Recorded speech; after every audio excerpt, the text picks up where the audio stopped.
sistema del sistema de conducción cardíaco, pero igual es algo difícil diferenciarlo en algunas situaciones en algunos niños. Entonces, ahí vamos en ese punto. Recapitulo para no perder el hilo de lo que íbamos. Cosas que pueden ser normales en adultos pueden no serlo en niños y viceversa. Las velocidades son más largas y tenemos aquí situaciones diferentes como las ondas T juveniles y el punto J elevado.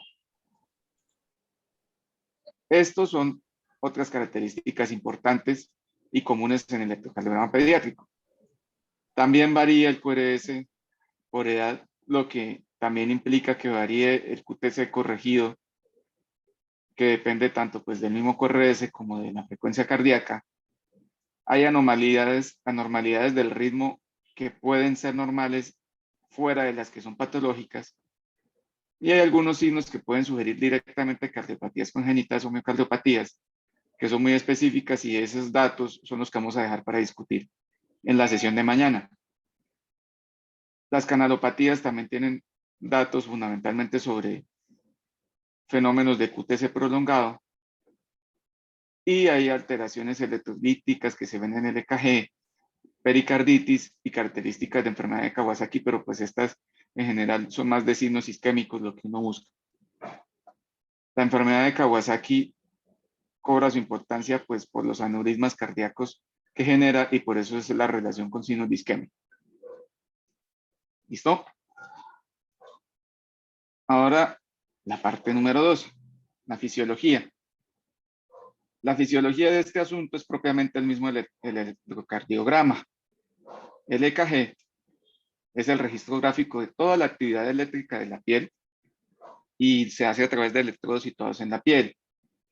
A pesar de haber tanto tiempo, técnicas complementarias y pues aparentemente de mayor sensibilidad para muchas cosas, el EKG se sigue siendo accesible y por esa razón todos lo vemos. Y hay muchas técnicas disponibles como el ecocardiograma, hablar de otras técnicas como los propios cateterismos.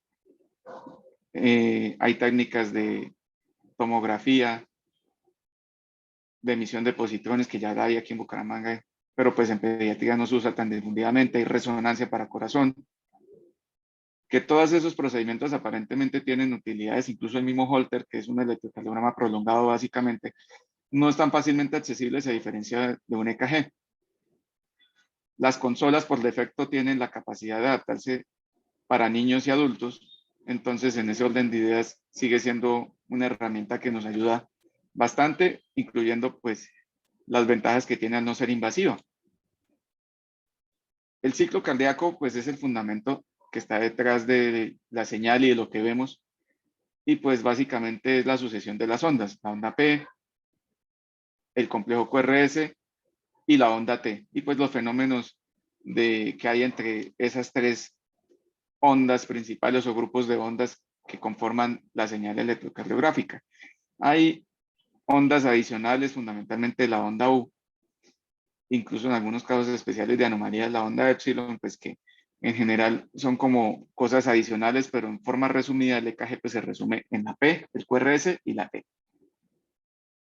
El ritmo sinusal normal, básicamente, el impulso se genera aquí en el nodo sinusal, despolariza aurícula derecha e izquierda, eso da lugar a la onda P, llega hasta el nodo atrioventricular y el retraso que se produce ahí produce el intervalo PR y posteriormente pues se bifurca la señal a través de el haz de His y las ramas izquierda y derecha, llegando pues propiamente a estimular el miocardio ventricular a través de las fibras de Purkinje. Cuando acaba el fenómeno, la repolarización genera la onda T. Básicamente eso es lo que muestra esta animación pequeñita que están viendo acá. Ese fenómeno, ya viéndolo sobre el electrocardiograma, es vital tener presente cuáles ondas lo reflejan porque pues esas variaciones también nos van a permitir analizar bien la situación. Además poder describirlo porque pues si no tenemos claro qué conforma el electrocardiograma, pues no podemos decirle a alguien si no está la P, si el intervalo PR está corto, si tenemos una onda T ausente o invertida, si hay un punto J elevado. Y entonces, pues básicamente se coge el electrodo, se mira, se cierra y se guarda. Entonces, no es la idea es que en la medida de lo posible todos podemos aportar algo a la interpretación de ese electrocardiograma. Por lo menos identificando las cosas más grandes que ya hemos ido mirando, tanto las frecuencias, que hay datos normales y anormales, pero básicamente todo va más rápido, y los cambios típicos, especialmente el que ya hablamos de la onda T. Entonces, es importante casi siempre mirar dos componentes del EKG y aquí se mencionan. Uno son las duraciones, tanto de las ondas, los segmentos, los intervalos, como las amplitudes. Normalmente el electrocardiograma corre a 25 milímetros por segundo y verticalmente pues también tiene 1 milivoltio de altura.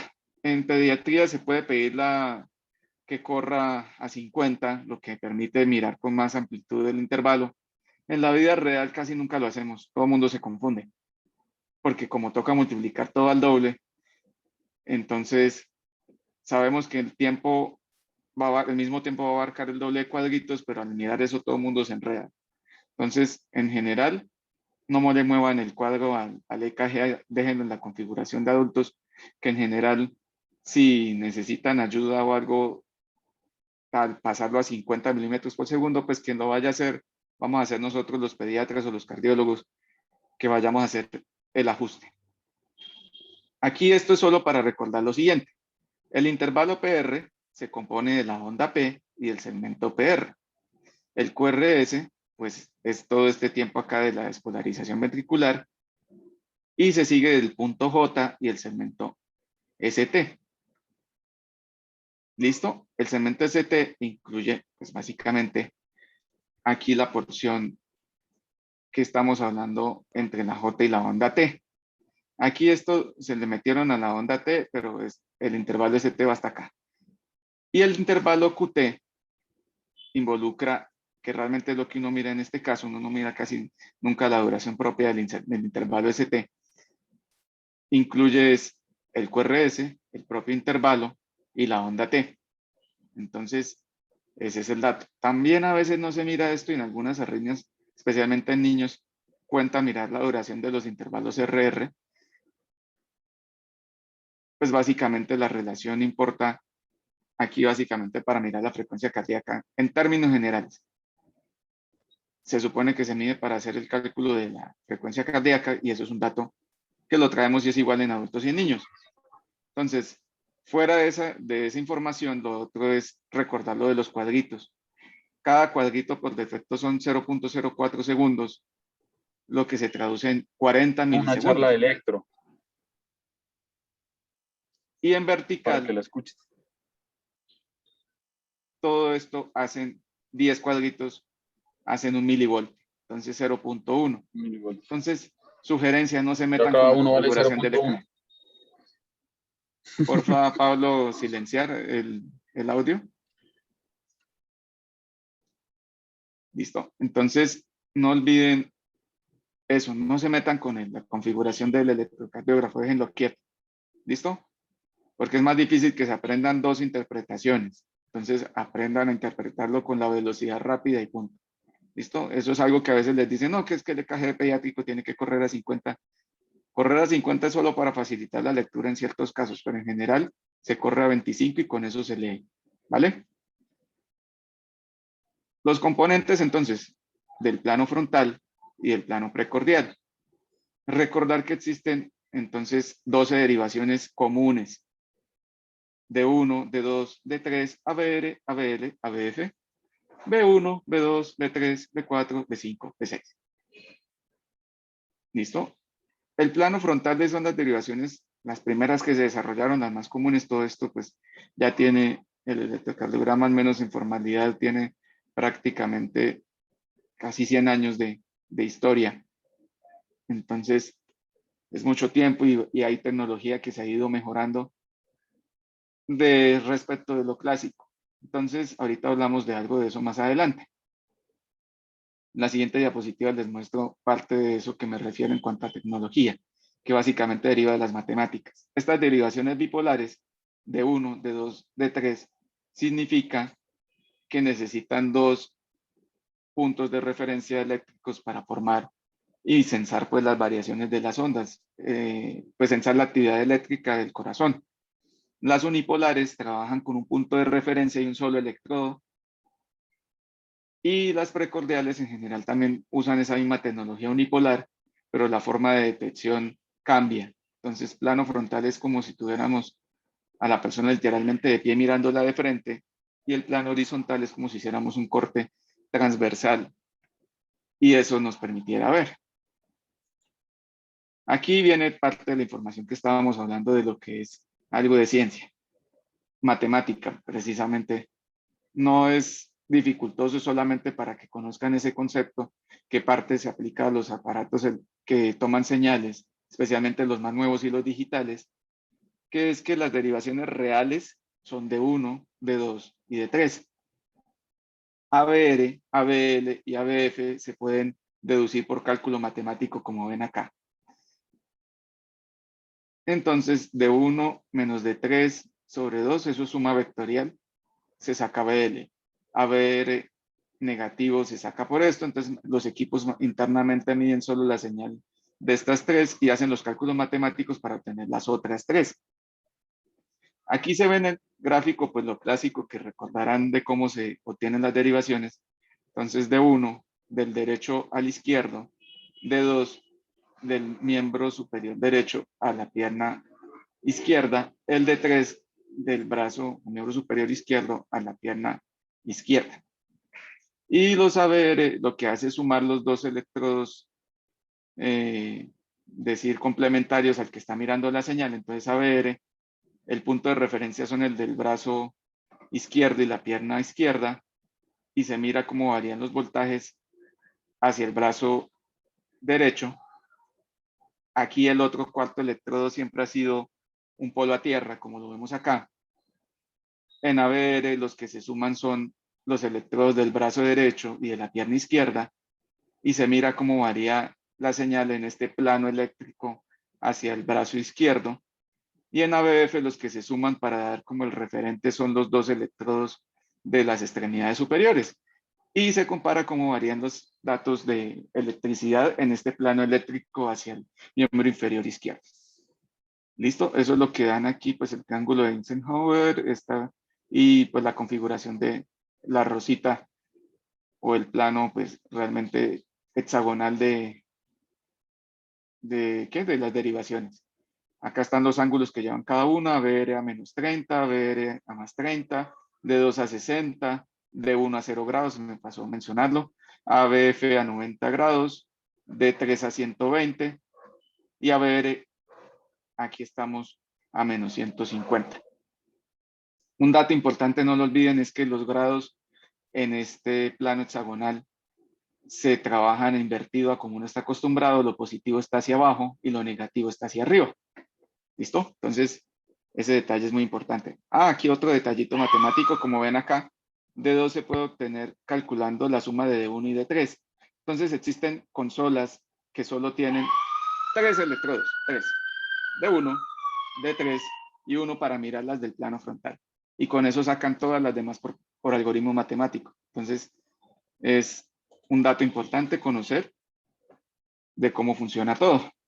Estas imágenes para ver ya propiamente qué utilidad tiene cada grupo de derivaciones que hay. Las del plano horizontal, su finalidad principal es ver el ventrículo izquierdo. Fin. ¿Que el ventrículo derecho se puede alcanzar a ver una parte? Sí. A veces en B1 y B2 se ve parte de las alteraciones del derecho, pero no está diseñado para eso. ¿Por qué? Porque el compromiso del ventrículo derecho no es tan común. Entonces, las primeras derivaciones que se desarrollaron fue para evaluar los infartos más comunes, y de ahí pues para adelante se empezó a extrapolar y ver cómo funcionaban. Este es el punto eléctrico de referencia del corazón, que es básicamente como la interpolación de todos los ejes de estas 6 derivaciones, y pues está relativamente anterior y a la izquierda de la columna. Eso es básicamente una cuestión matemática. Entonces, revisando aquí, B1 y B2 permiten ver el septo del ventrículo izquierdo, B3 y B4 propiamente la pared anterior, y B5 y B6 la pared lateral. Esto es la ubicación de las derivaciones. Pues no me voy a detener mucho en esto, simplemente recordarles las ubicaciones clásicas. Es B1 para external derecho, B2 para external izquierdo. Se ubica luego B4 en el ápex, B3 entre B2 y B4, B5 y B6 en línea horizontal con B4, aquí línea axilar anterior, aquí línea axilar media, y B3R y B4R son derivaciones especiales que ya las vamos introduciendo y son importantes en pediatría siempre que se puedan tomar porque nos permiten ver el ventrículo derecho. Aquí aparecen en más detalle que hay más derivaciones derechas. Existe B3R, B4R, B5R, B6R. ¿Cómo se colocan? Imágenes especulares de las derivaciones izquierdas. Ya sabemos cómo se colocan las izquierdas, entonces las derechas son especulares. Hasta este punto, como vamos, hago un pequeño paréntesis. Si alguien tiene alguna inquietud, como este taller es largo, por favor, si no entienden, pueden interrumpir para hacer la pregunta, ¿vale?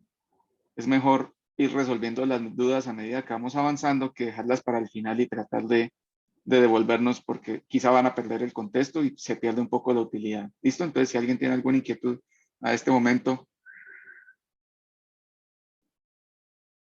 listo. Asumo que vamos por ahora relativamente claros. Existen otras derivaciones adicionales en el plano horizontal que se llaman las derivaciones posteriores.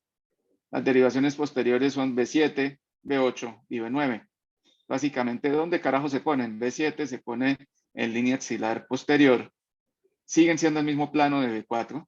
B8 se coloca básicamente en la región medio escapular y B9 se coloca casi que para espinal. Y eso nos permite ver el compromiso de la región posterior. Incluso también alcanza a ver algo de compromiso del derecho por la ubicación, especialmente B9. No son muy comunes, son más para que sepan que existen, por si en algún momento las llegan a ver o llegan a trabajar en sitios donde se manejan cardiopatías congénitas, pueden llegar a ver esto también. Incluso en adultos también hay centros de hemodinamia que a veces las usan, pero casi no, se usan mucho más las derivaciones derechas que las posteriores. Más en estos tiempos que el ecocardiograma permite visualizar mucho esto. Y así, entonces empezamos a mirar un poco más la utilidad. D2, D3 y ABF, por su ubicación en el plano hexagonal, suelen ser derivaciones inferiores y diafragmáticas. Suelen ser muy útiles para mirar pues, la cara inferior y suelen asociarse a alteraciones en B1 y B2 por la misma proximidad que aquí se ven los planos, la relación espacial que tienen. Aquí está el plano horizontal y en este círculo se ve pues, el plano hexagonal. D1 y ABL, que están aquí en este lado, son derivaciones izquierdas laterales, son las más cercanas pues hacia la región casi que lateral posterior y se suelen acompañar de cambios en B5 y B6.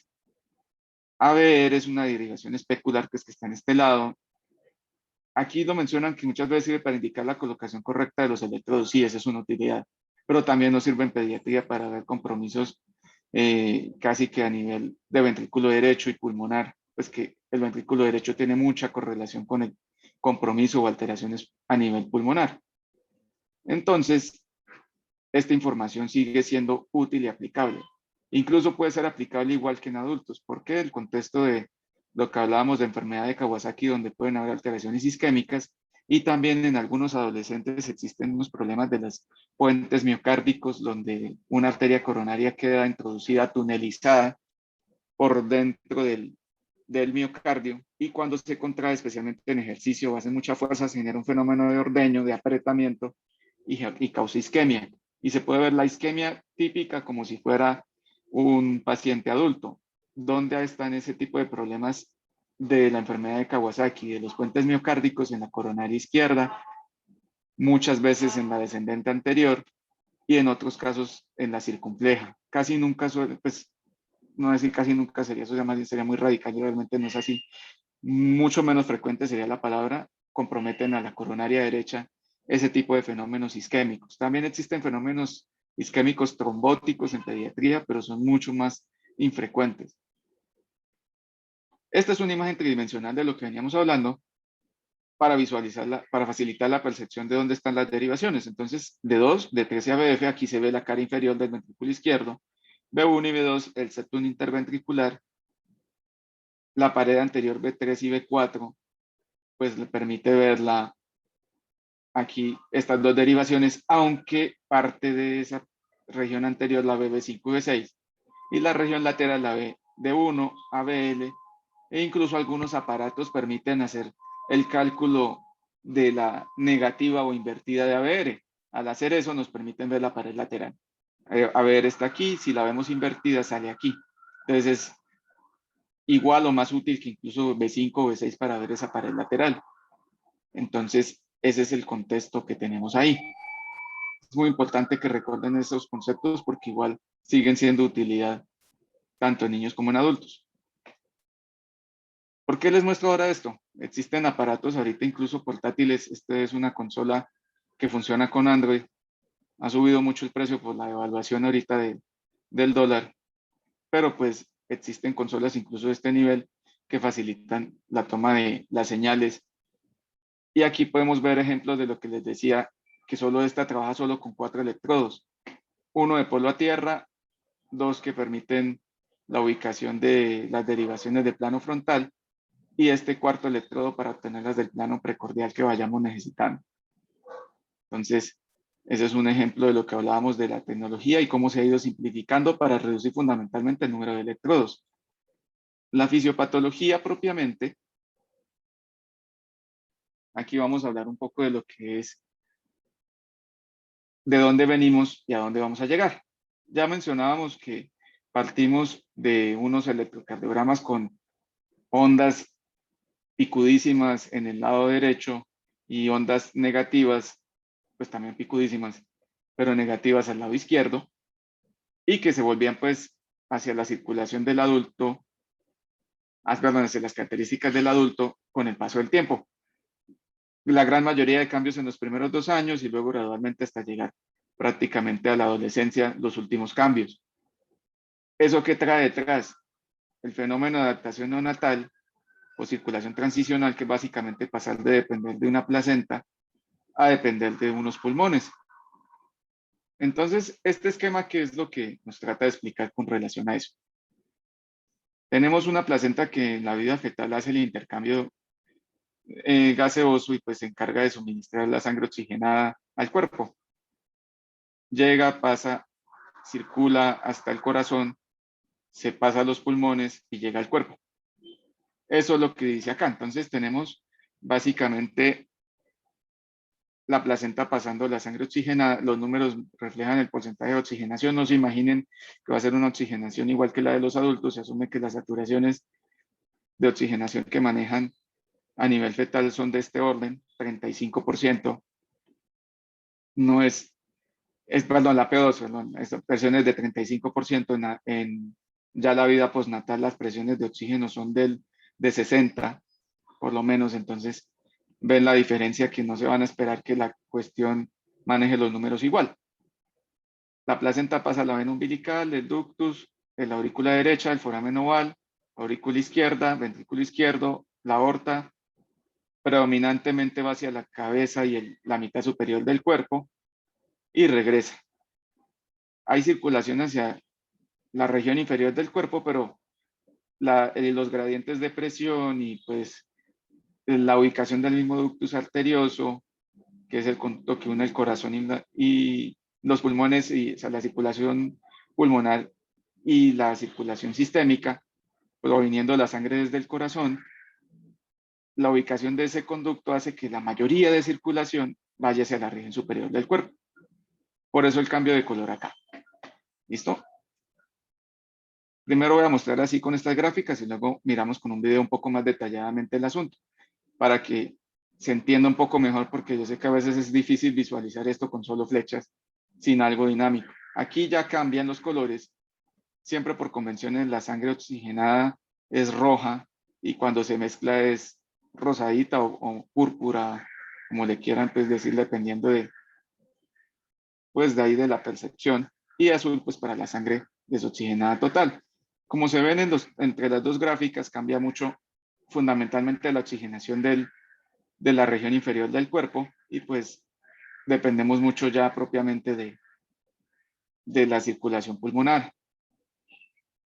Lo otro que cambia también es pues el apoyo y la función que tiene la circulación a través del hígado, que antes tenía sangre oxigenada, también incluso para favorecer el desarrollo del mismo hígado, y cuando se nace ya no. Entonces, aquí vamos a ver si me carga bien el video, espero que sí, si no, pues trato de explicarles con el video en sí. Ok, va a tocar salir en un segundo.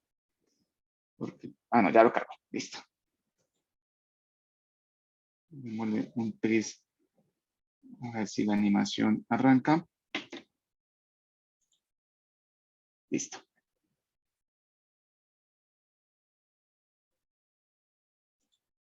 Entonces, aquí es para hablar un poquito con más detalle de la circulación transicional. Entonces, la circulación viene desde la placenta, sigue la sangre, básicamente solo tiene una ruta, que es la vena umbilical, y va a llegar hasta el corazón propiamente, utilizando el conducto venoso que hace que se pase el hígado y no se remanse pues toda la sangre aquí, porque el hígado pues sería perfectamente capaz de absorber toda la volemia oxigenada si no tuviese esa ruta. Entonces, acá estamos viendo ese proceso. La sangre pues ya sigue ahí el recorrido a través de la vena cava mezclándose y llega al propio corazón. Un concepto fundamental en la circulación fetal son todas las mezclas. Aquí hay una primera mezcla en la vena cava inferior, luego llega aquí, hay mezcla en la aurícula derecha, luego pasa acá al ventrículo derecho y pasa a la arteria pulmonar. Y aquí a través del ductus ocurre el siguiente fenómeno de mezcla, que es cuando pasa la circulación sistémica. La poquita sangre que logra pasar a través de los pulmones, porque estos pulmones están contraídos y no permiten que realmente mayor cantidad de sangre circule hacia ellos, llega hacia la aurícula izquierda y aquí ocurre otro fenómeno de mezcla igual porque pues igual ellos absorben algo pues oxígeno para crecer, pero igual pues esa sangre tiene una presión de oxígeno diferente a la que ya tenemos aquí. Aquí ven un fenómeno de chorro adicional hacia el lado izquierdo del corazón, que es el foramen oval, y es otro punto de mezcla. Entonces tenemos puntos de mezcla aquí en la cava inferior, en el foramen oval, en el ducto arterioso y en el retorno a la aurícula izquierda. Entonces, todos esos puntos de mezcla hace que la presión de oxígeno sea mucho menor que la que uno espera o la que uno encuentra a nivel después del nacimiento.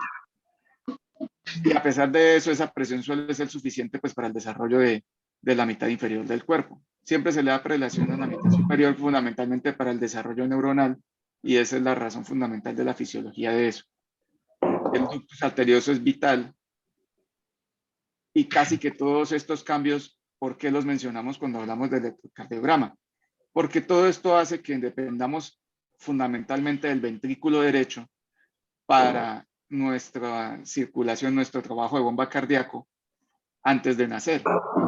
Ese ventrículo derecho con un gran predominio de masa es lo que hace que todas las derivaciones sean de gran tamaño a nivel del lado derecho del corazón. Por favor, Ángel, puedes silenciar tu micrófono, Ángel Guillén. Y ese es el dato subyacente al fenómeno.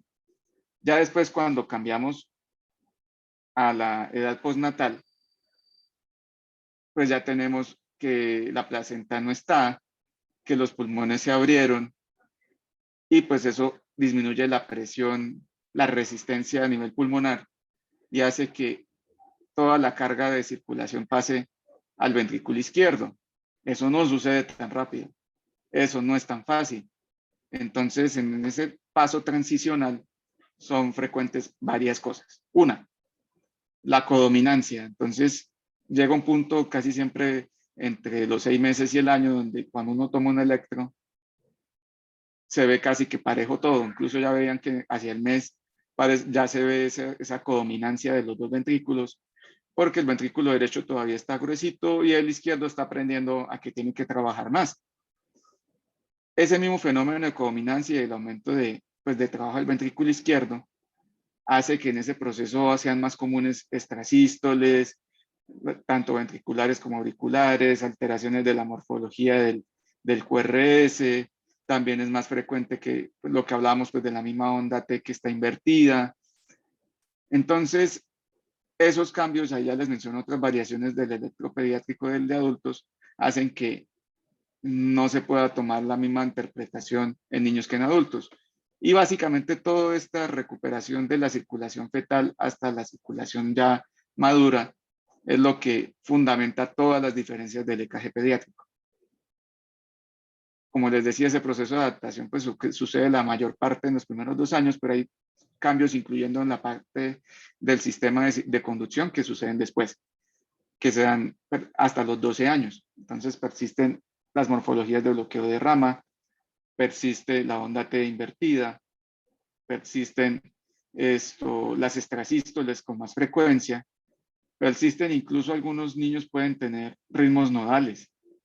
No es tan común, pero pueden tenerlo y son más comunes que en adultos ritmos nodales sin problemas, porque también ocurren fenómenos de retraso en esta región por variación, por los cambios de desarrollo del septum ventricular. Aquí en esta fase no tenía que estar tan grueso porque realmente el septum es del ventrículo izquierdo y el que estaba haciendo trabajo era el ventrículo derecho. Cuando van creciendo, el septum también le toca engordarse porque hace parte del ventrículo izquierdo que está recibiendo las cargas y eso hace que también hayan problemas incluso de bloqueos de rama, bloqueos AB y el ritmo nodal como parte de EKG normal. Eso lo vamos a retomar en la sesión de mañana, pero por eso quería mostrarles esta parte de la circulación transicional, que es un fundamento para entender los cambios.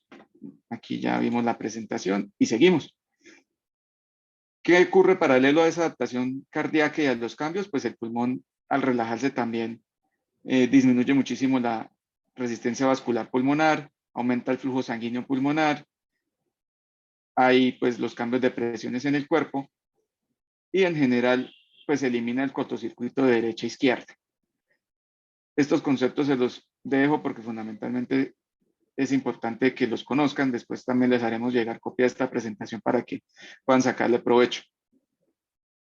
Y aquí, este concepto es el que quería tomar fundamentalmente, porque esto ya se los expliqué parte con la imagen, es que la presión pulmonar disminuye fundamentalmente un 50% casi que al nacimiento, en las primeras 24 horas, y el resto del descenso ocurre más lento. Entonces, esta correlación también de los cambios a nivel pulmonar explican también la variación en el electrocardiograma, especialmente del recién nacido, que es lo que les mostré al principio, que es donde ocurren la mayor parte de cambios. ¿Qué otras consecuencias hay? La ventilación alveolar, es decir, que se abran los pulmones, disminuye la resistencia vascular pulmonar, que ya lo estábamos mencionando, aumenta la sangre que entra, es decir, el flujo sanguíneo pulmonar, y aumenta el retorno venoso hacia el corazón, lo que hace que se aumente la presión de la aurícula izquierda. ¿Eso en qué se traduce? Se traduce en que va a haber cambios a nivel de aurícula izquierda. Al haber cambios de aurícula izquierda, también es más común que hayan extrasístoles auriculares. También es posible en algunos casos que hayan hasta algunos niños con flúter auricular breve sin correlación de problemas, pero es raro, pero es posible. Entonces eso le abre la puerta a que este cambio de la aurícula izquierda conlleve a ciertas arritmias supraventriculares sin ninguna correlación de enfermedad. Lo más común es extrasístoles supraventriculares. Entonces, por eso es importante conocer esta parte del fenómeno. La separación placentaria disminuye el retorno de la vena cava inferior, se cierra el ductus venoso, eso disminuye la presión de la aurícula derecha y aumenta la resistencia vascular sistémica. Eso se traduce pues gradualmente en que van a aumentar las ondas R en las derivaciones izquierdas, en que también van a haber disminución pues de las ondas R en las cavidades, en las derivaciones derechas, y pues contribuye a lo que llamamos el cambio o el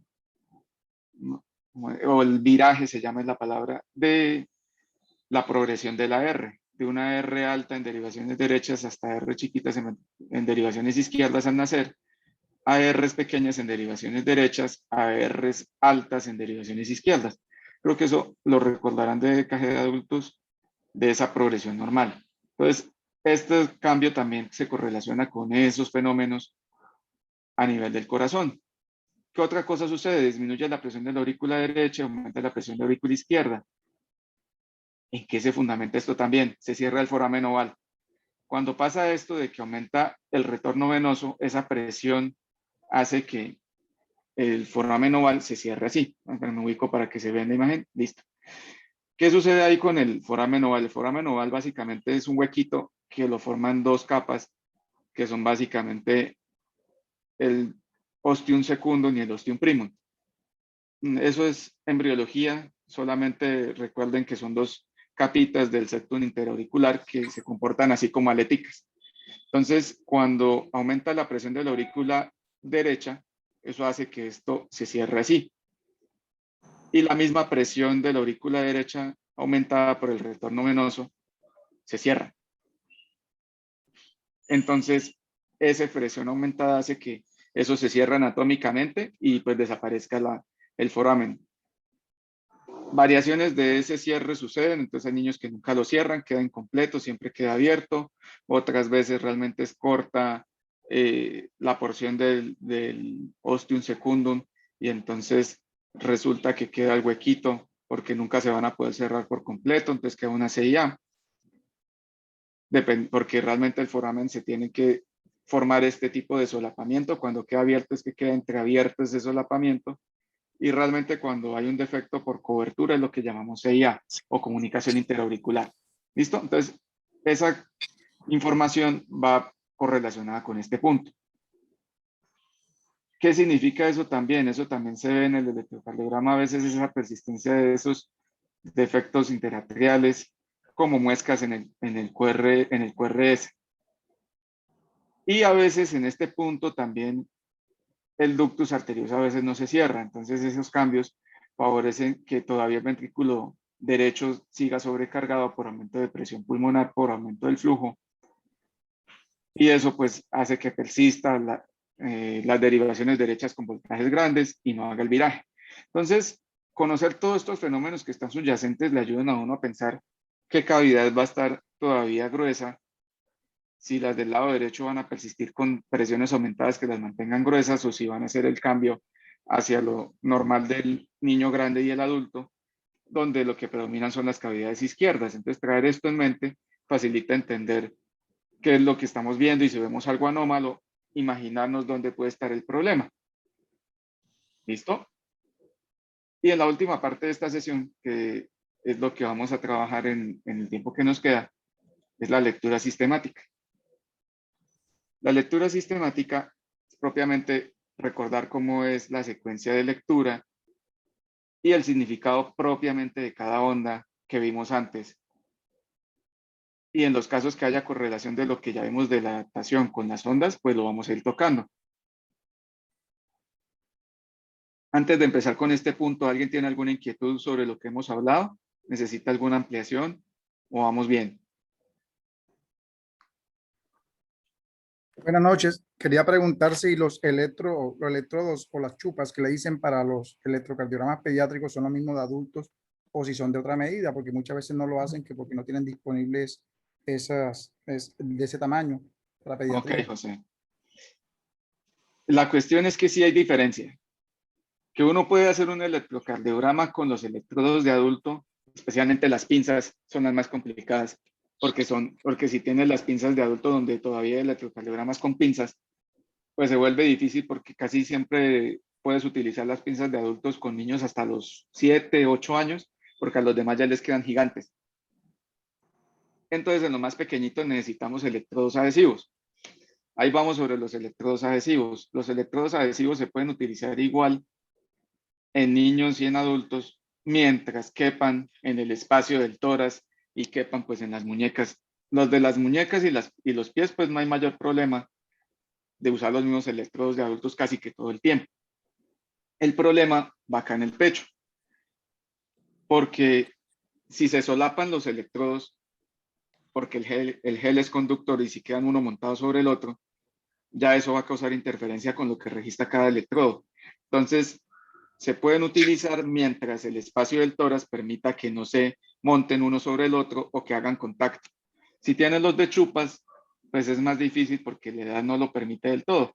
Yo he visto hacer electros con los de chupas hasta niños de un año. Obviamente eso queda uno con la inquietud de si realmente el niño no va a quedar muy maltratado. Incluso A veces en más pequeñitos logran acomodarlos los de chupas porque no hay más sino ese electrocardiógrafo, pero pues no es el deber ser. Además que el peso de las chupas hace que se jale. Si tú colocas una chupa aquí grande, pues va a jalar la piel del niño y le va a dejar un moretón bravo y pasa.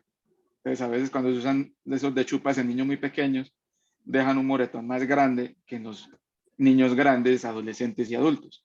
Entonces todo va para redondear la respuesta en que se pueden utilizar hasta el punto en que no se monten uno sobre el otro, y si son con los de chupas que a veces usan el gel para aumentar la conducción, pues el gel no haga que se unan dos electrodos como uno solo. Entonces también hay que tener en cuenta eso porque el mismo adhesivo en el caso de los adhesivos puentea los electrodos, o el gel en el caso de las chupas hace de puente. ¿Listo? No sé si creería que eso responde a tu pregunta, ¿es cierto, José? Sí, así es. Muchas gracias. Listo. ¿Alguien más tiene alguna pregunta de lo que hemos hablado? No sé si Olga, que abrió el micrófono. Ok, listo. Creería entonces que no hay más preguntas. Esta filmina que les dejo, que les dejé aquí, igual se la vamos a compartir por el grupo de Telegram, como igual que la presentación. Es un resumen, está en inglés, yo sé. Igual voy a ver si de pronto puedo encontrar la manera de colocárselas traducidas, pero es una forma resumidísima de qué mirar en el EKG pediátrico. Básicamente 8 pasos. Entonces, 8 pasos precedidos de mirar la calibración, porque si la calibración no está bien, pues yo voy a embarrarla con todo para mirar valores, y como parte de la interpretación es gráfica, entonces yo voy a decir, uy, no, eso se ve anchísimo, eso se ve terrible, y resulta que estoy mirando un EKG con 50 milímetros por segundo. Entonces, por favor, verifiquen que la ondita cuadrada, que es la que siempre sale, vamos a pintarla para el recorderis, la onda cuadrada, perdón que no me va a quedar tan cuadrada, que sale al principio del EKG, calibra la amplitud, debe medir los 10 milímetros, y en horizontal el número siempre aparece, 25. Hasta el electrocardiógrafo más viejito trae esa información, la onda de calibración al principio y el 25 milímetros por segundo en la parte de abajo. Cerciónense que esté así y no lo cambien. Olvídense del 50 milímetros por segundo, que eso no es para uso general. ¿Listo? Olvídense de eso que les dicen, no, que el EKG pediátrico 50 milímetros por segundo, borren eso de su cabeza, que en general no lo usamos. Solo se usa para situaciones especiales y casi siempre lo usamos los pediatras o los cardiólogos pediatras. Entonces, 8 pasos. Paso 1, frecuencia cardíaca. Paso 2, el ritmo. Paso 3, el QRS. Paso 4, la onda P. Paso 5, el ST. Paso 6, el QTC. Paso 7, el QRS. ¿Por qué primero el QTC que el QRS? En pediatría, porque importa más saber si el QRS está prolongado, el QTC está prolongado que la misma morfología. Es muy común tener alteraciones de morfología del QRS comparando niños con adultos, a pesar de que sigue siendo raro, valga la aclaración, pero si comparamos niños con adultos son más comunes las alteraciones del QRS, que quedan en un plano secundario. No son importantes igual, entonces olvídense de ese pedazo. ¿Listo? Estas son mnemotecnias de los bloqueos. Personalmente no me gusta tanto la mnemotecnia, entonces me las voy a saltar por ahora. Y la onda T, pues es el paso final. ¿Listo? Entonces vamos a hacer relativamente un recorrido por todo eso, pero antes de irnos a cada uno, recordar de datos grandísimos en cada ítem. Frecuencia cardíaca. En general, la forma más sencilla pues es dividir 300 en el número de cuadros grandes entre R y R. Por favor, verifiquen si es regular o irregular. Y Dalí, por favor, cierra tu micrófono. Perdón.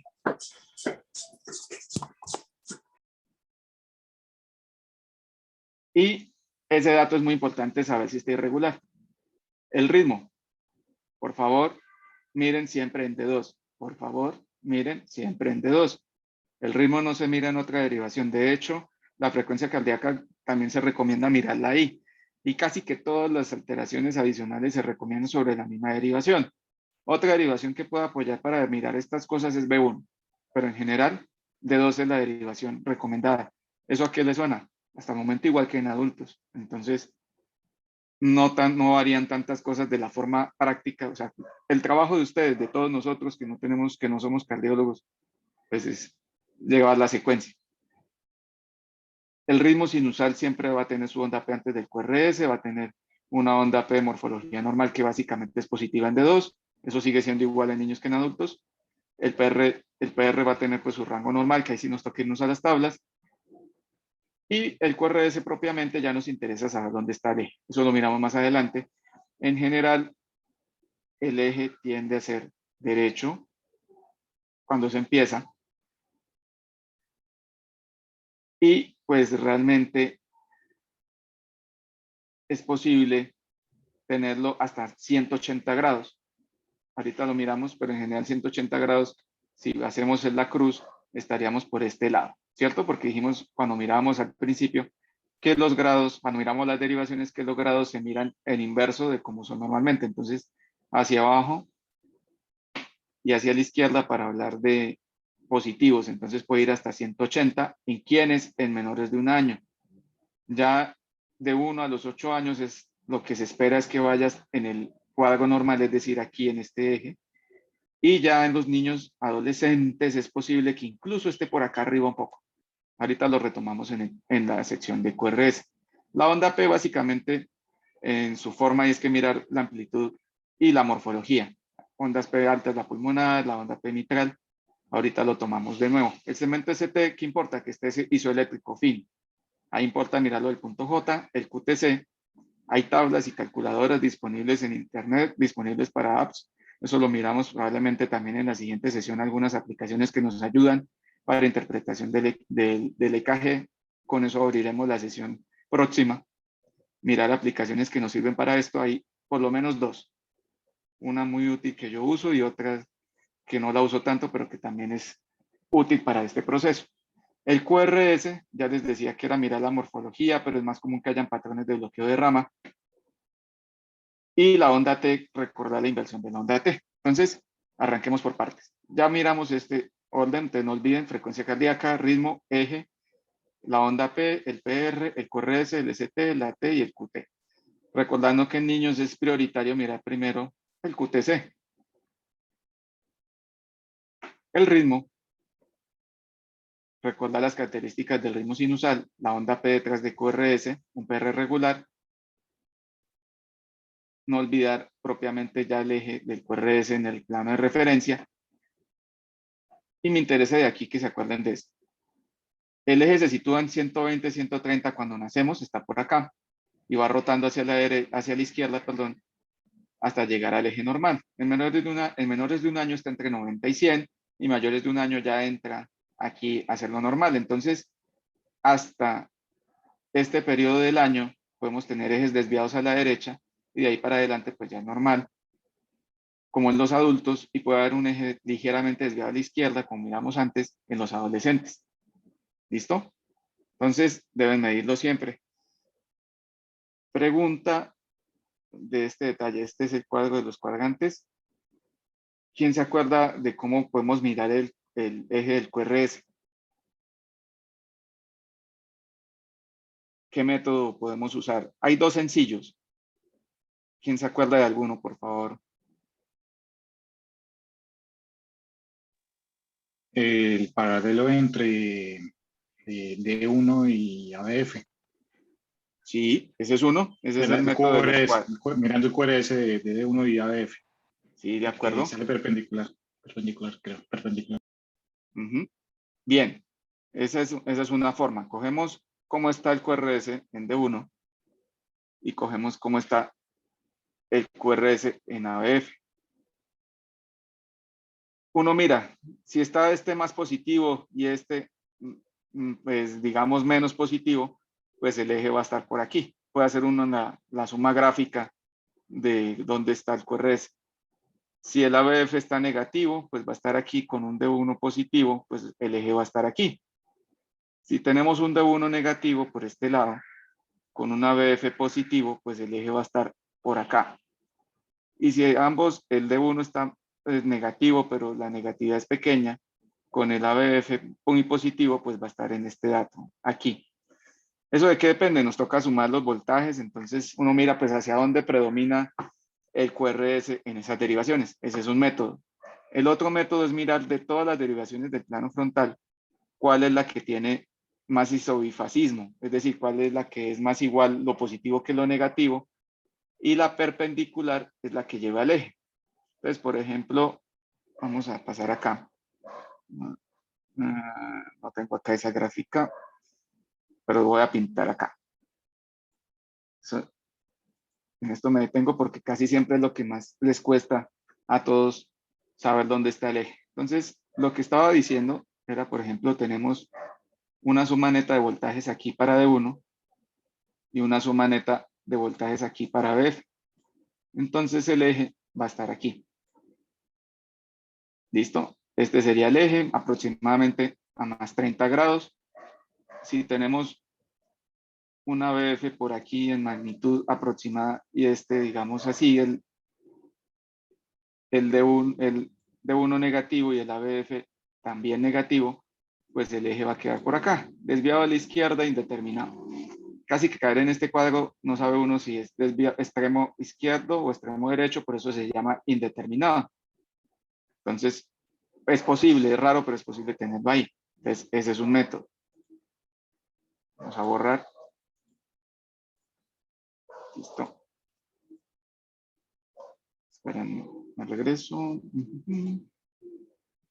A ver, no cogí el borrador. Ahora sí. Bien, borramos.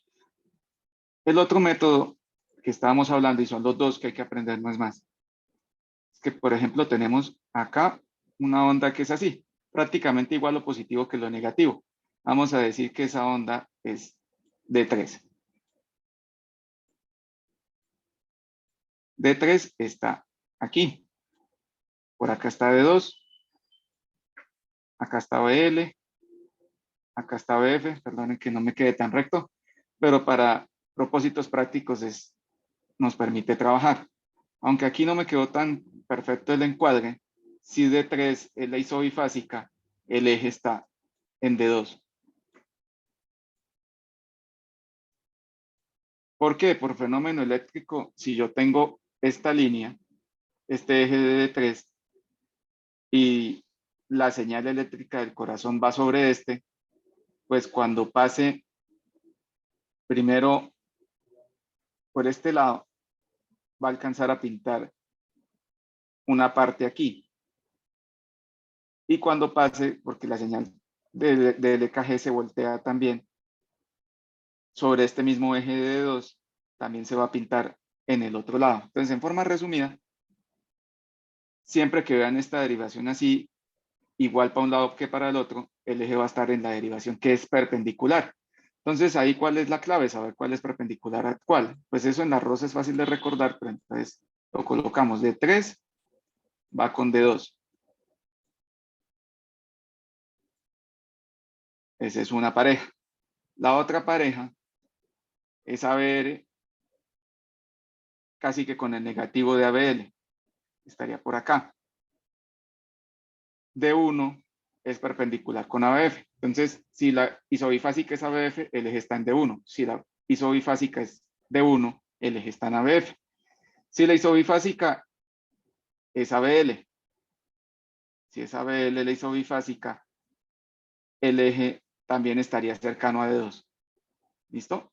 En ABL, si la isobifásica es ABR, el eje estaría cercano a D3. Esa es como la forma también de trabajarlo en forma aproximada para hacer la perpendicularidad. Pero entonces el método casi que uno puede coger a rajatabla y siempre va a funcionar es el que les mencionaba Juan Sebastián y el que colocó Karen, que es el mismo, que es el de los vectores D1 y ABF. ¿Listo? Entonces no me detengo más en ese punto y vamos a seguir. Onda P, ¿qué me interesa? Esto es lo clásico. Normal hasta 2.5 milímetros de amplitud, la duración hasta 0.07 en lactantes, 0.9 segundos en mayores. Para eso hay tablas. Esas tablas se las vamos a facilitar. Aquí me interesa que nos queden los conceptos porque las tablas las cogen, miran, tienen cómo está, comparamos, bien. Incluso en el programa que les voy a pasar, que vamos a mirar mañana, tiene algunos datos de las tablas ya incorporados, entonces uno mete el dato de la edad del niño y se acabó. Y pueden revisar. Entonces, eso no es lo importante. ¿Qué es importante? Esta parte de acá. Si las ondas son altas a hipertrofia aurícula derecha, Y si las ondas son prolongadas, hipertrofia aurícula izquierda. Esa vaina, ¿por qué? ¿Alguno recuerda cómo se compone la onda P?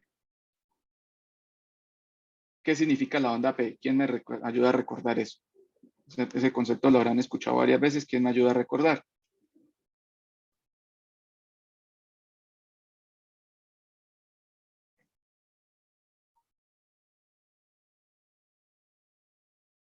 Escogemos aleatoriamente. Byron Sebastián, ¿estás por ahí?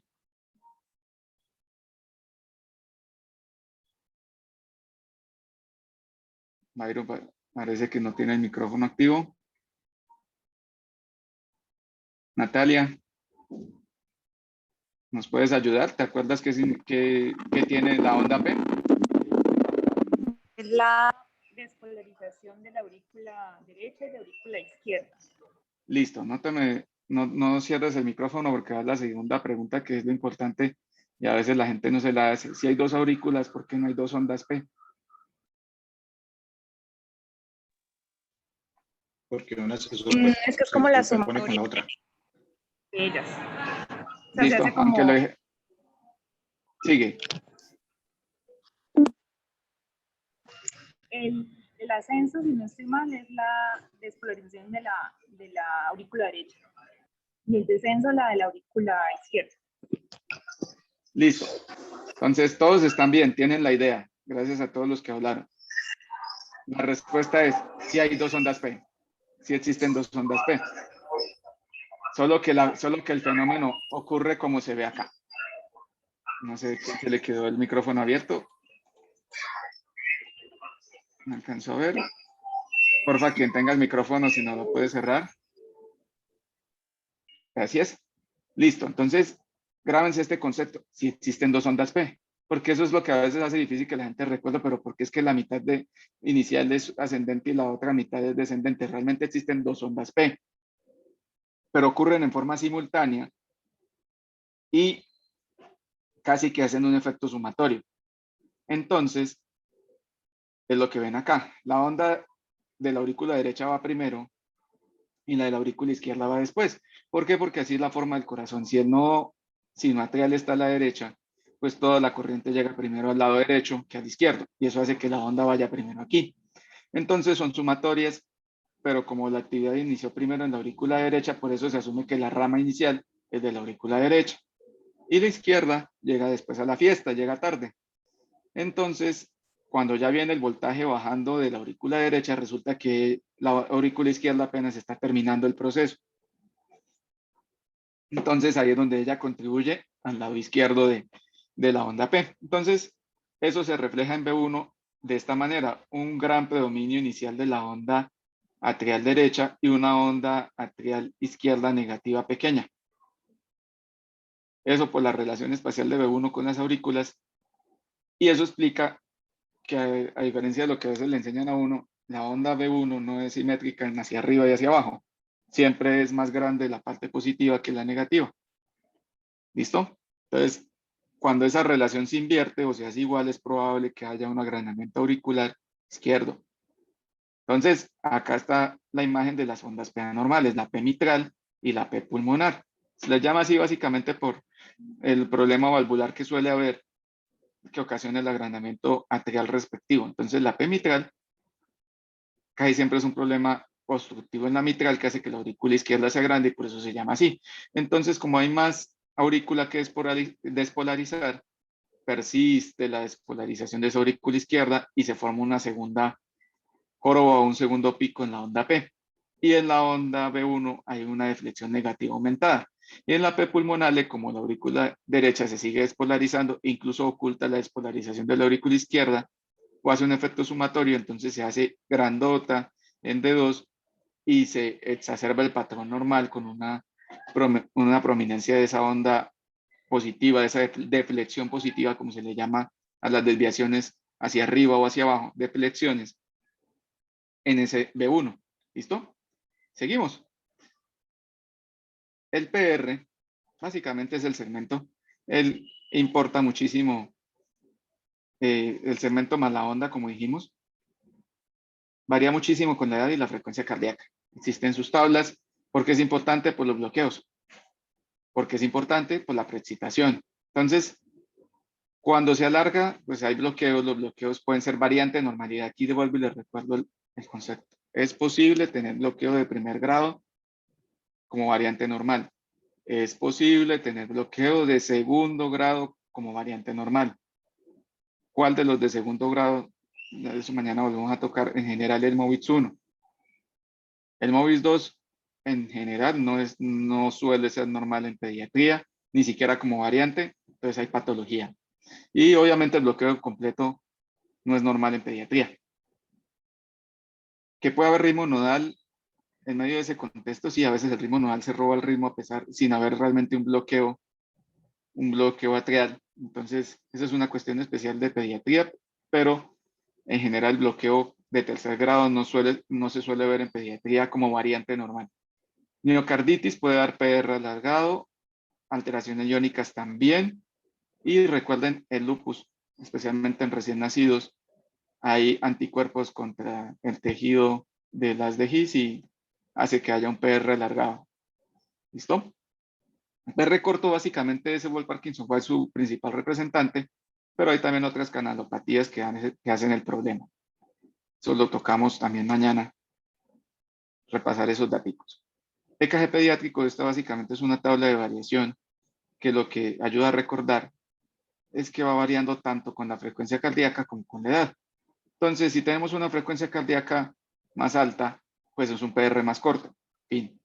Y si tenemos un aumento de la edad, pues resulta que ese PR se va prolongando porque eso es lo que va a pasar. Entonces, un PR que perfectamente es normal para un niño de 8 años, no es normal para un niño de 6 meses, 1 año, 2 años, 3 años.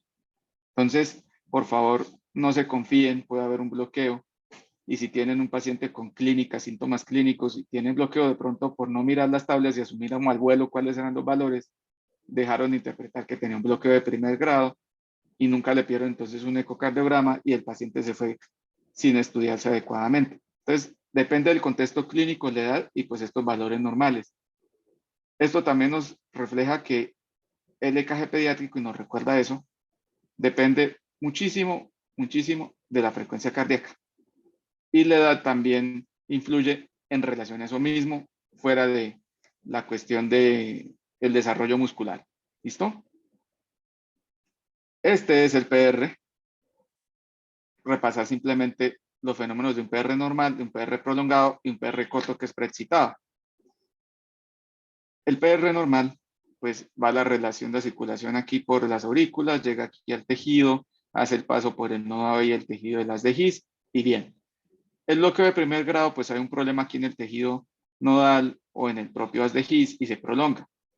Y el PR corto siempre es una vía accesoria que puede ser en un sitio distinto al nodo AB o puede ser en el mismo nodo AB. Hay algunas canalopatías y otros fenómenos que causan que el PR se acorte, pero sin necesidad de existir onda delta.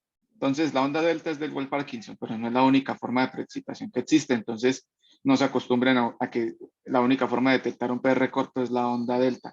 Conclusión, por favor, midan el PR, porque no siempre van a ver la onda delta. ¿Listo? Entonces, se mide el intervalo PR siempre para evitar esos problemas. Aquí dan números mágicos, pero pues realmente toca mirar las tablas. Un intervalo PR menor de 120 milisegundos en promedio, pero eso es más para niños grandes, es un PR corto. Y un PR largo casi para pues ya grandes y adultos, pues es un PR prolongado de 220, pues ya es prolongado. Pero recuerden que hay todo este espectro de normalidad, entonces hay que revisar las tablas y pues también las aplicaciones. Mañana nos centramos un poco más en eso al iniciar. Esta es la despolarización ventricular del QRS. ¿Qué nos importa de acá? La duración varía con la edad, la amplitud varía con la edad, la relación RS varía con la edad. Conclusión, todo varía con la edad. Entonces, también hay que mirar las tablas. ¿Qué es lo que traíamos de mensaje? Por favor, entonces recordamos que nosotros vamos a buscar una relación RS, o sea, ondas R altas en B1 y ondas R chiquitas en B6 en los niños pequeños. ¿Listo?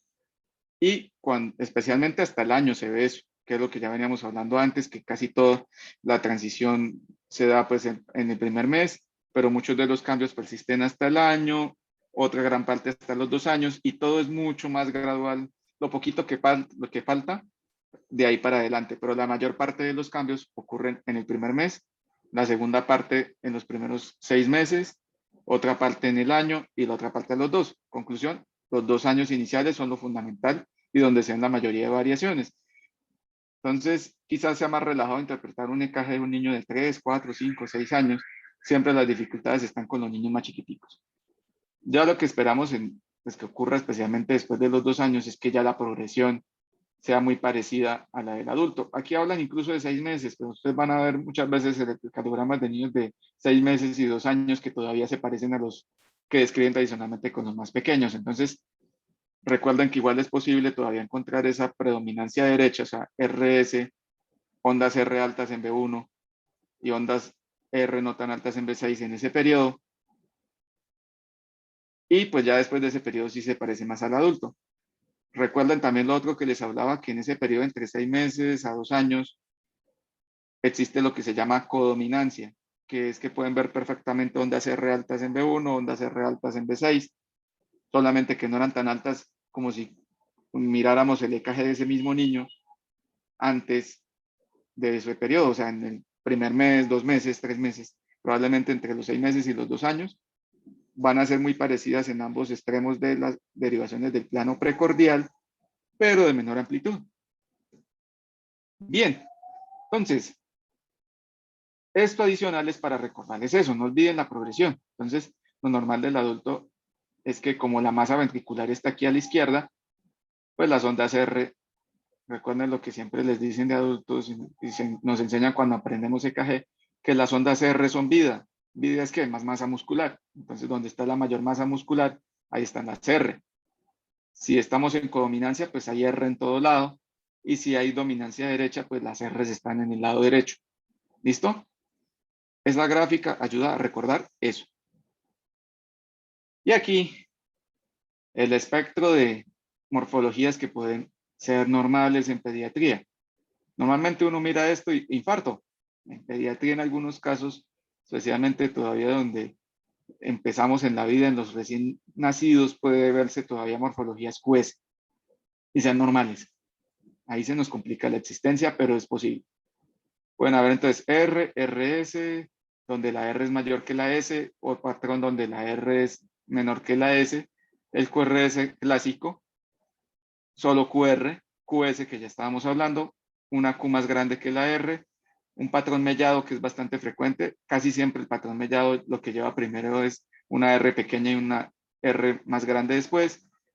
El QR también se ve, una R mellada o empastada, esto varias veces se ve en problemas de CIAS.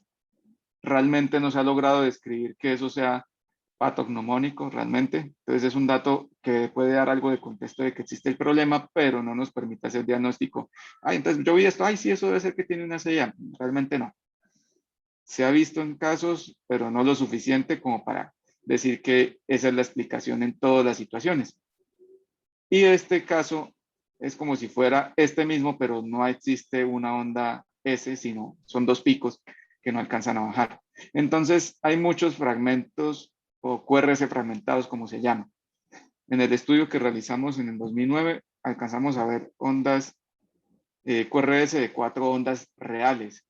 Entonces, RS, RS'. Entonces, existe varios chips que se tienen que quitar de la cabeza en niños y ya saben por qué están explicados, por todo el proceso de adaptación y de aumento de la masa muscular que hace que todo pueda surgir en ese proceso de transición.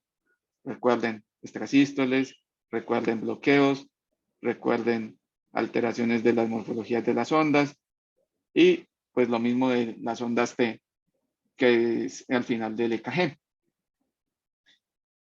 Esta morfología, como veníamos hablando también, puede ser posible, lo que incompleto de rama derecha. No suele ser normal un bloqueo completo, no suele ser usual, pero puede haberlo. Lo más común es un bloqueo incompleto.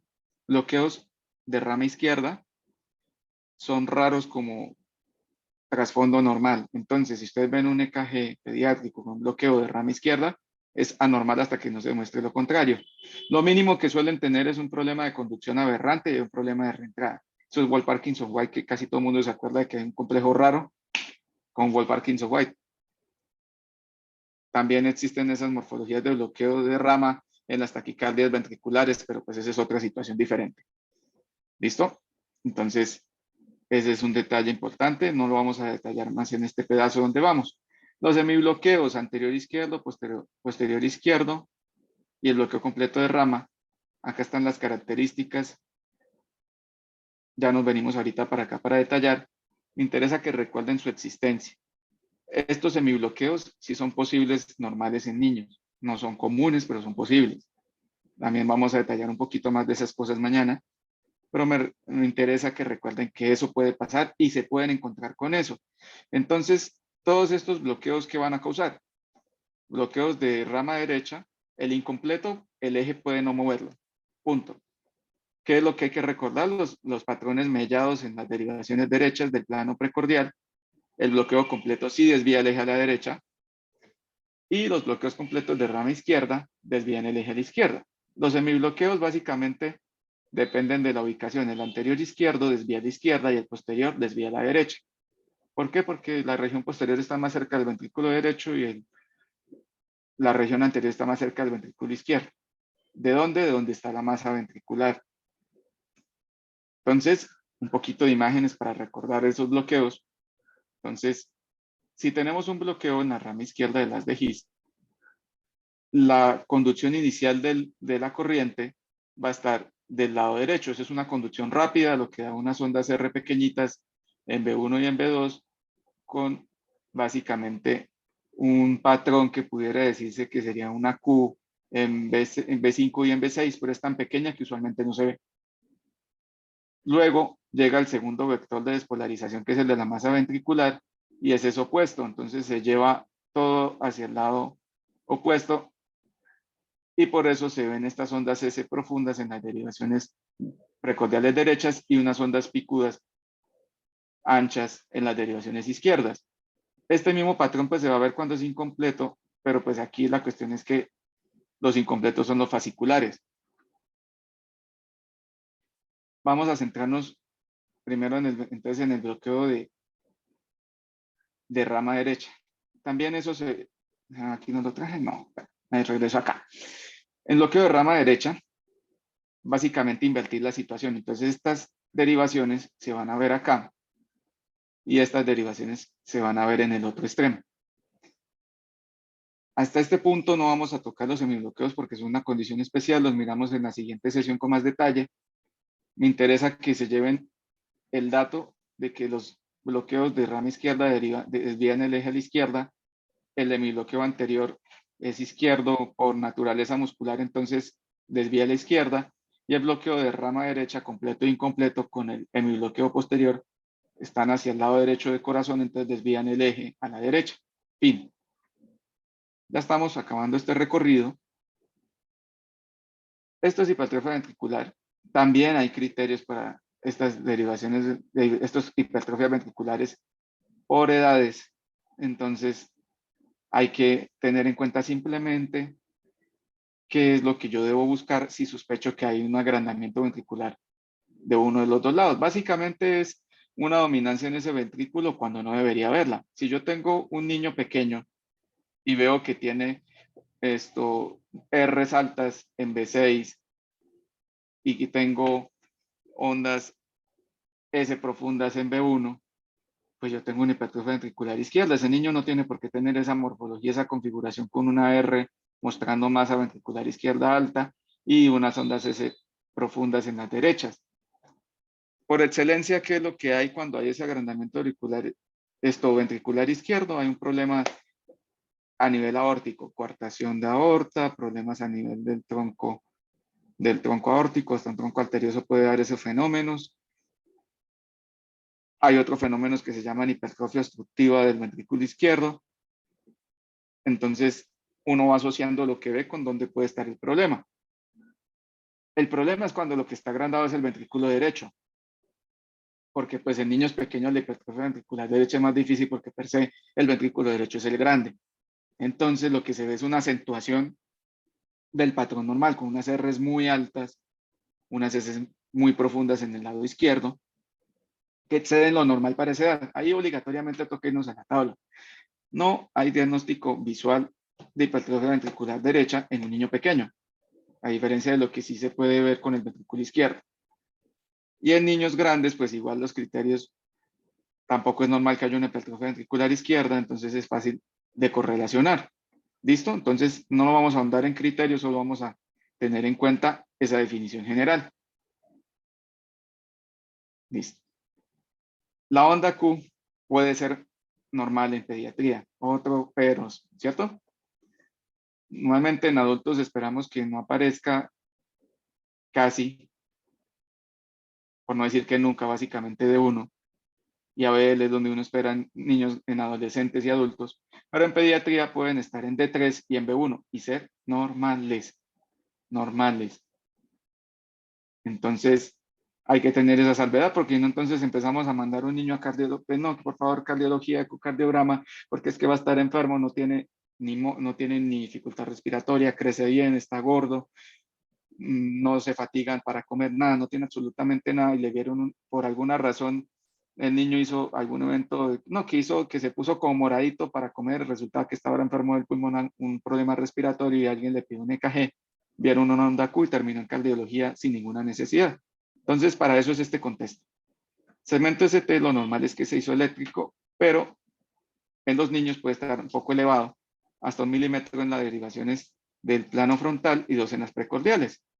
Existen adolescentes sanos donde también se eleva el punto J, se llama repolarización precoz del adolescente, es un dolor de cabeza, lo admito, también lo he visto y le cuesta a uno diferenciar. Mañana les muestro algún caso de eso para que lo puedan ver gráficamente, pero se puede subir el ST hasta 4 milímetros y del lado izquierdo y le complica a uno la vida porque también se acompaña a ondas T altas sin ser mierda y le duele el pecho. Entonces empieza uno a tener complicaciones, pero en general siempre va a haber como una especie de cubetica entre el punto J y el ST. ¿Qué cubetica me refiero? Es decir, venimos del complejo QRS, acá está el punto J elevado y hace esto. Algo así, entonces se eleva un poquito acá el punto. Esto también aquí me quedó un poco plancheto, pero realmente se eleva alguito el segmento y resulta que es eso. Otras veces también se alcanza a elevar así. Se eleva aquí, así, y hace esto. No es una elevación horizontal, es una elevación diagonal y la onda T también se agranda, entonces causa complicación. Pero cuando es francamente fuera de B4 o B6, compromete en todo lado, la elevación es casi que horizontal, es cuando uno ya empieza a pensar en pericarditis y pues los fenómenos isquémicos que ya les hablaba que pueden ser posibles, pero son raros. Entonces, eso sí lo vamos a tocar mañana. Que hay un poquito de imágenes, algo sobre eso, pero a ver si aquí me colocaron el punto J. No, estas son de pericarditis todas. Prometo que mañana les muestro una de esta patología de la repolarización precoz del adolescente, porque estas son variaciones que pueden haber, pero no relacionado con eso. Este es un fenómeno, esta es una variación normal que puede haber, compleja, pero puede haberla. Entonces, ¿qué me interesa de esta diapositiva? Pueden haber variaciones donde incluso el punto ST se deprime un poco, pueden haber alteraciones en la misma formación de la onda T junto con el ST, y todo hasta cierto punto puede ser normal. ¿Realmente qué es lo anormal? Que se acompañen de alteraciones de la morfología del QRS. ¿Qué es anormal? Que haya unas ondas R muy altas acompañantes de esas variaciones del ST. ¿Qué otra cosa es anormal? Que hayan pues patrones con varias ondas acompañando a esa alteración del ST y de la onda T muchas veces. Entonces, en este caso, un patrón de bloqueo de rama derecha. ¿Qué es anormal? Que haya una onda de preexcitación acompañando esas alteraciones del ST y la onda T. ¿Y qué es anormal? Que haya, pues, además de ondas R picudas, un infradesnivel, pero horizontal. Horizontal, de ese segmento ST y el punto J. Cuando son cambios así como en declive hasta cierto punto, pueden ser normales. Sin embargo, la interpretación sigue siendo con el contexto clínico y casi siempre hay que recordar que ese tipo de presiones del ST significan isquemia. Pero entonces todos esos casos suelen acompañarse de alteraciones en el QRS y de alteraciones en las ondas T y en derivaciones fuera de lo normal que uno esperaría en esas situaciones. Aunque pues como la dificultad aquí la lleva a que las alteraciones de ese ST pueden ocurrir en B4 y en B6, pues toca analizar muy bien el contexto clínico y mirar las características que les decía. Cuando es normal, por lo general, el QRS es normal, pero está acompañado de esa alteración del ST y de la onda T. La onda T, simplemente recordar el B1 invertido, clásicamente hasta los 10 años, se puede ver hasta los 12, 13 años invertida y sigue siendo normal, pero debe acompañarse de una onda T siempre positiva en B5 y en B6. A veces hay ondas T invertidas aquí, con una B1 invertida aquí, pero resulta que hay problema. Este es un cochete que no lo habíamos mencionado, lo dejé hasta acá para mencionarlo pues como otra variación y deben recordarlo. Un recién nacido en los primeros 3, incluso 7 días puede tener su onda T positiva. Lo más común es que sea los primeros 3 días. ¿Por qué? Porque teóricamente ahí apenas está sucediendo como el fenómeno de choque de cambio de la dominancia ventricular, entonces ahí todavía no hay crecimiento muscular, entonces no se altera la repolarización y la onda T es positiva.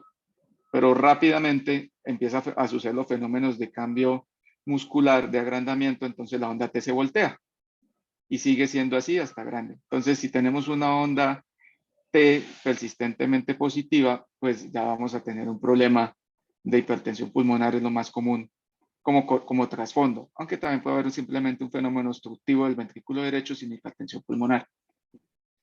Y de resto son las correlaciones clásicas de niños más grandes y adultos, hipercalemia, hipocalemia, pericarditis y los fenómenos isquémicos. No sé si alguien quería preguntar algo, que abrieron un micrófono.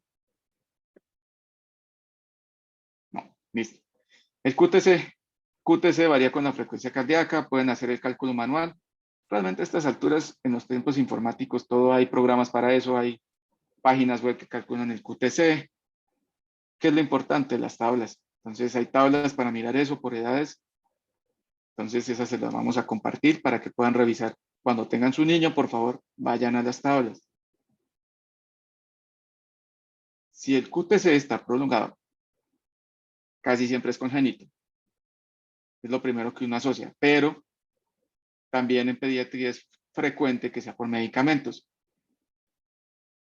Y en últimas también es frecuente que ocurra por miocarditis. Este asunto del traumatismo craneal, esto va relacionado con un problema del automatismo. Entonces hay variaciones en la variabilidad de la frecuencia cardíaca, en la dispersión del QT. Estos son conceptos diferentes del EKG que cada vez están cobrando más fuerza. Básicamente el sistema nervioso autónomo regula cómo varía la frecuencia cardíaca, cómo varía todos los tiempos en el corazón. Y cómo varía incluso la misma conducción nerviosa en el corazón también influye por el sistema nervioso autónomo. Entonces, un sistema nervioso autónomo sano regula al corazón para que se adapte a si yo me estreso, acelero, si yo estoy tranquilo, voy calmado, si yo tengo temperatura, subo, si yo estoy durmiendo y más fresquito, me baja la frecuencia cardíaca. Incluso en este momento que estamos hablando, podemos tener variaciones, aceleramos un poquito, si nos movimos, si nos quedamos sentados, nos acomodamos en la silla, volví y bajó. Entonces, esas variaciones es lo que se conoce variabilidad de frecuencia cardíaca. De adultos, si alguno ha escuchado, es más difundido ese tema, se asocia con sobrevida en infarto, en accidente cerebrovascular, con sobrevida también en pacientes de traumatismo craneal, por eso está ahí. Esos niños adultos se ha estudiado bastante. Con supervivencias también en fenómenos de sepsis, también se está hablando de supervivencia por compromiso miocárdico y aturdimiento del sistema nervioso autónomo, y entonces por eso se los menciono. Otro componente del sistema nervioso autónomo en el corazón es la variación del QTC. como el QTC depende de la frecuencia cardíaca, pero no solo de eso, se dice que incluso puede reflejar mejor la influencia del sistema nervioso autónomo. Entonces, dependiendo de cómo varía el QTC en la misma persona, entre derivaciones e incluso con el tiempo, eso también predice problemas. Entonces, eso son cosas avanzadas, se las menciono porque es importante que conozcan ese contexto. Y por último, para finalizar, les presento lo nuevo que hay. Existen tablas desde el año pasado basadas en Z-Score y por edades, niños desde chiquiticos hasta adultos jóvenes. Entonces, esto es el referente probablemente de aquí para adelante para poder analizar esto, el corazón, para poder analizar el electrocardiograma. ¿Cómo hicieron esta cuestión?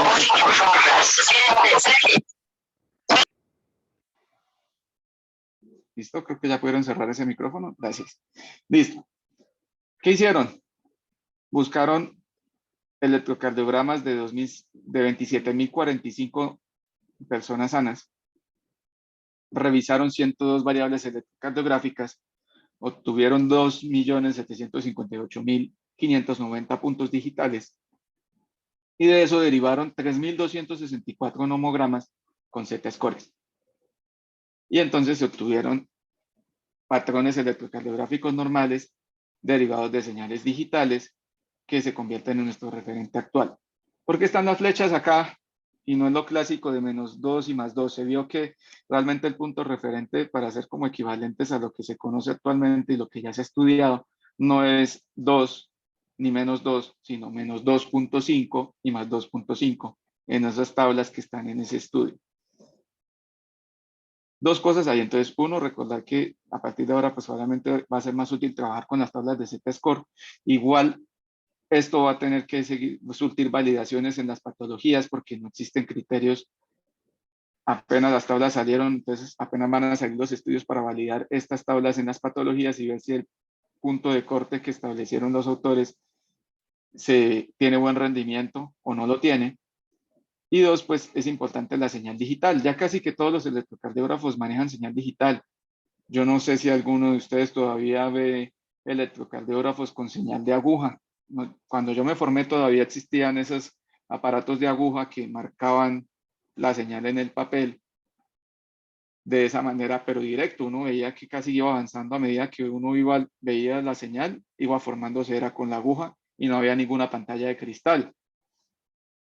Yo no tengo tanto tiempo, pero todavía Colombia conservaba esos aparatos arcaicos y con esos incluso nos enseñaron el electrocardiograma a muchos de nosotros. Ya ahorita todas las señales son digitales. Nuestros aparatos, la mayoría son digitales, pero no permiten sacar señales.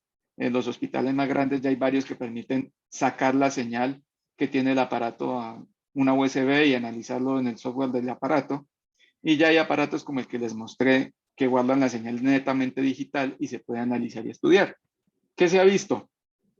Los valores digitales varían de los valores obtenidos en señales físicas, porque el mismo grosor del mismo registro afecta, y entonces la recomendación es que actualmente todo se trabaje con señal digital. En algunas partes estamos más al día, en otras estamos más atrasados en este país. Yo creo que todavía habrán sitios periféricos donde todavía haya un electrocardiógrafo de señal analógica que es con la aguja. Entonces, pero igual hay que conocer hacia dónde vamos. Y mañana les muestro unas herramientas prácticas, además de que les vamos a hacer llegar estas tablas y este estudio para que lo tengan a la mano. Entonces, con esto damos por concluida la sesión de hoy y pues los minutos que nos quedan es para ver si tienen alguna inquietud que resolver sobre lo que hemos conversado.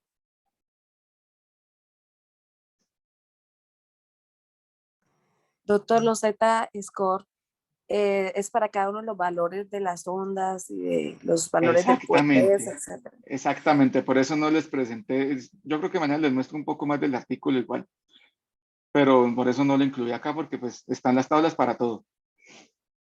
Sacaron las tablas para cada variable. Cada variable, la onda P en amplitud, la onda P en duración, la onda, el intervalo PR, perdón, la onda Q en duración, la onda Q en amplitud. Y de ahí salen un montón de variables porque cada onda tiene duraciones y amplitudes. Los segmentos pues van variando solo en duración y los intervalos igual. Entonces es un listado de tablas bastante importante y por desgracia uno tiene Aplicables que en, revisar. aplicables en nuestro medio, ¿cierto? Sí, no hay, la cuestión siempre va a ser de la extrapolación, pero como es una población tan grande, en general no se esperan variaciones poblacionales mayores, entonces se puede tomar como referente. De hecho, si todos somos conscientes, llevamos más de 30 años trabajando con las mismas tablas, porque exactamente llevamos desde 1971. Las tablas de Davignon actualizaron tablas en 2001 y todavía siguen trabajando muchos cardiólogos con tablas del 1971 que las modificaron un poquito en el 75 y resulta que todas esas tablas, ninguna son de niños latinos. Hay algunos estudios de niños latinos y cuando se comparan esos daticos en México, hubo un estudio, además del de nosotros, coinciden relativamente bien con los estudios de Davignon que fueron por allá en Estados Unidos. Hay unos estudios en Suecia y hay otros estudios por allá, incluso en Japón, y todos coinciden relativamente bien. Entonces, hasta el momento lo que se sabe con el conocimiento actual es que en el electrocardiografía, especialmente mientras más grandes son las poblaciones, no hay mayor problema con extrapolar los valores a nuestros grupos. Entonces, casi que se vuelve más importante es que esos valores realmente puedan servir para identificar normal de anormal, especialmente los umbrales que están de menos 2.5 más 2.5, que es lo que yo creo que se vendrá en los próximos años con el EKG pediátrico. Digamos, de aquí a 5 años deben salir estudios validando esas tablas para las patologías. Gracias. Listo, un gusto, Olga. No sé si alguien más tiene alguna inquietud o si alguien tiene algún comentario. Si no, daríamos pues por terminado la sesión del día de hoy.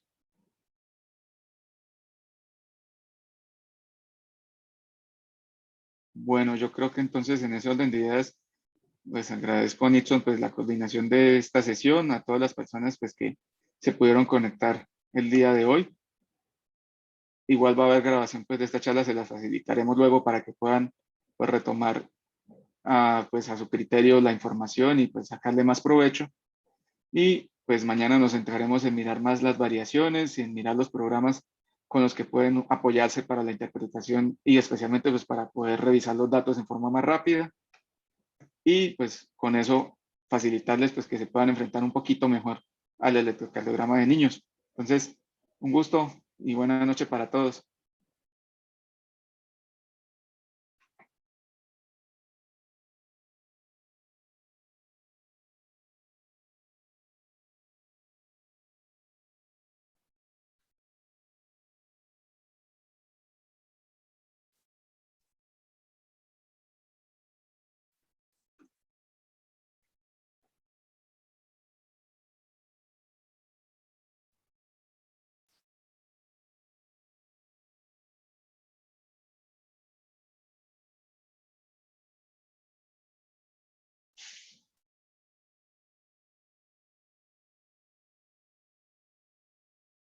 Buenas noches. Listo, algunos no tenían audio. Listo, buenas noches. Que estén muy bien.